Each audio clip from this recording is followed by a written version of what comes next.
এক নম্বর এবং 2 নম্বর একসাথে সমাধান করে দেব। সরল সমীকরণ অসমতা আমাদের 15 নাম্বার হয়ে পারে। একটি কলম 56 টাকা বিক্রয়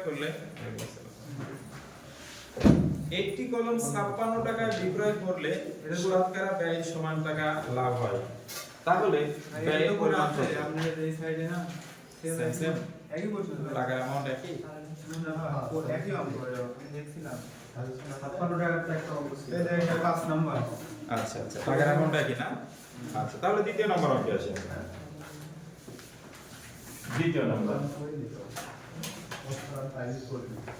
দুজন প্রভাষকের মাসিক বেতনের যোগফল 1600 টাকা। যদি প্রথম প্রভাষকের বেতন 9% কম হয় এবং দ্বিতীয় জনের বেতন 17% বৃদ্ধি পায়, তাহলে দুজনের বেতন সমান হবে। তাদের বেতন নির্ণয় করো। ধরি প্রথম প্রভাষকের বেতন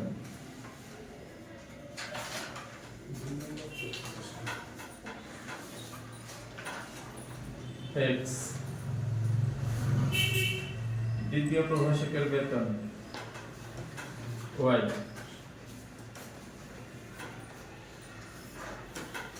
প্রথম শর্ত মতে তাদের বেতনের যোগফল 1600 টাকা। যতগুলো শর্ত হবে ততগুলো সমীকরণ হবে। প্রথম শর্ত মতে তাই প্রথম সমীকরণ।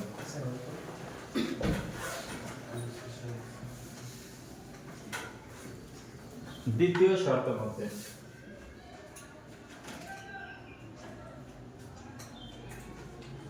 প্রথম প্রভাষকের বেতন 9% কম হলে প্রথম জনের বেতন বা প্রথম প্রভাষকের বেতন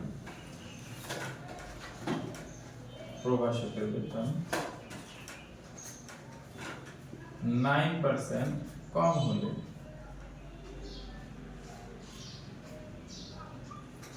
তার মানে কম বলতে 1 থেকে 9% মাইনাস করে আমরা x লিখব। তার বেতন কম হয়েছে, তার মানে 100 থেকে 9% কম 91% সে বেতন পাবে এখন। কথা বোঝা গেল? তার মানে 1 থেকে 0.09 বাদ, এটা বিয়োগ করলে 0.91 হয়। যাদের সমস্যা আছে তারা একটু ক্যালকুলেটর চেপে নেই। 1 মাইনাস 0.09, আর যতদিনও বলছি 9% কে যদি আমরা পয়েন্টিং ফিগারে নিতে চাই তাহলে 100 দিয়ে ভাগ করতে হয়, 0.09 হয়। বোঝা গেল বিষয়? এই খুঁটিনাটি বিষয়গুলোর কারণেই কিন্তু অঙ্কটা ড্যামেজ হয়ে যায়। নিজের ইচ্ছা মতো বসানোর চিন্তা করে যে 9% আছে তাহলে মনে হয় 0.9 হবে, না 0.9 মানে কিন্তু 90, আর 0.09 মানে শুধু 9। এটা আসলো। দ্বিতীয় প্রভাষকের বেতন 17% বৃদ্ধি পেলে, যদি 17% বৃদ্ধি পায়, বৃদ্ধি পাওয়া মানে যোগ,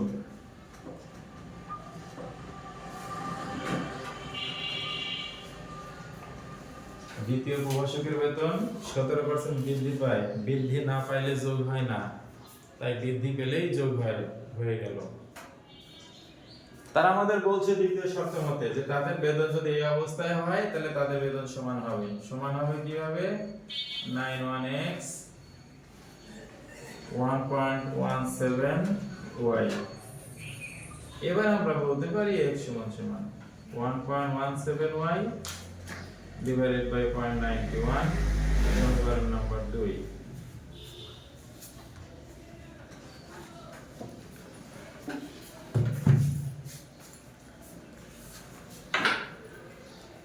সমীকরণ নাম্বার 2 পেয়ে গেছি আমরা।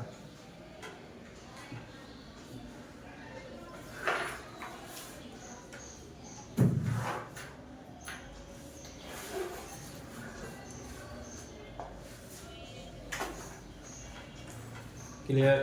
হ্যাঁ 1 থেকে দিয়ে হচ্ছে আচ্ছা, যখন তুমি পয়েন্টিং ফিগারে আনবে তখন একের মধ্যে বিবেচনা করা হয়, আর যখন তুমি পার্সেন্টেজে রাখবে তখন একসাথে বিবেচনা করা হয়। যেমন তোমাকে বলা হলো 10%, 110% 10 টাকা। যদি বলা হয় 0.10, কারণ আমরা জানি 100 পয়সায় 1 টাকা হয়, 100 পয়সায় 1 টাকা হয়, এটা তো 10 পয়সা, আগে থেকে বিয়োগ করতে এই জন্য একের থেকে বিয়োগ। তাহলে 10 পয়সা তো এখানে যদি 9 পয়সা থাকে আমার কাছে, তাহলে 1 টাকা থেকে আর কত পয়সা অবশিষ্ট থাকে? 91 পয়সা।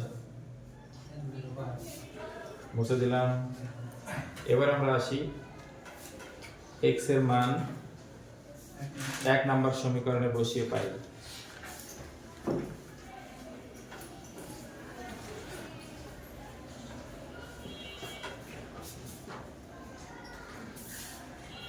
x এর মান 1 নম্বর সমীকরণে বসাই। x এর জায়গায় বসাবো 1.17y divided by 0.91 plus y equal to 1600। আমরা লসাগু করতে পারি 1.17y প্লাস 0.91 লসাগু, তাহলে 0.91y ইকুয়াল টু 1600। আমরা দুটো যোগ করতে পারি, 1.17.91 2.08y সমান, এই 0.91 দ্বারা 1600 কে গুণ করতে হবে, 0.91 গুণ 1600। এই পাশে ভাগ আছে, ওই পাশে গেলে গুণ হবে, তাই আমরা গুণ করেছি। ওয়ালাইকুম আসসালাম। 1456 y সমান 1456 ভাগ 2.08 700 টাকা।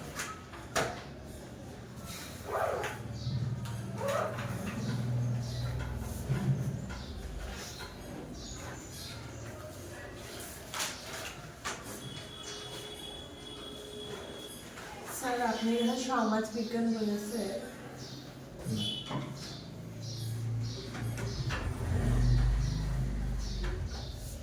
y এর মান 2 নম্বর সমীকরণে বসাই।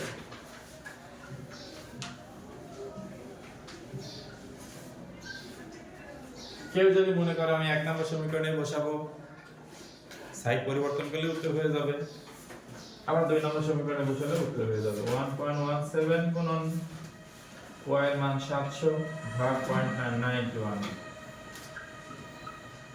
900 টাকা।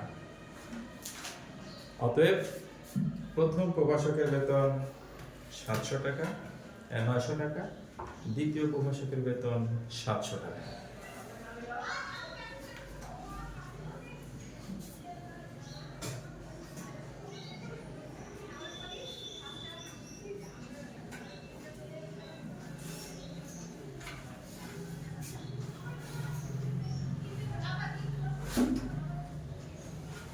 কারো কোনো লাইন বুঝতে প্রবলেম থাকলে সে বলতে পারো, প্রয়োজন আবার বলা যাবে না। আছে তোমাদের কোনো লাইনে প্রবলেম?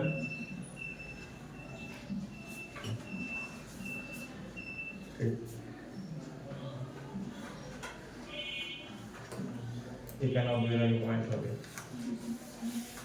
এটা তাহলে অতএব পয়েন্ট করবে।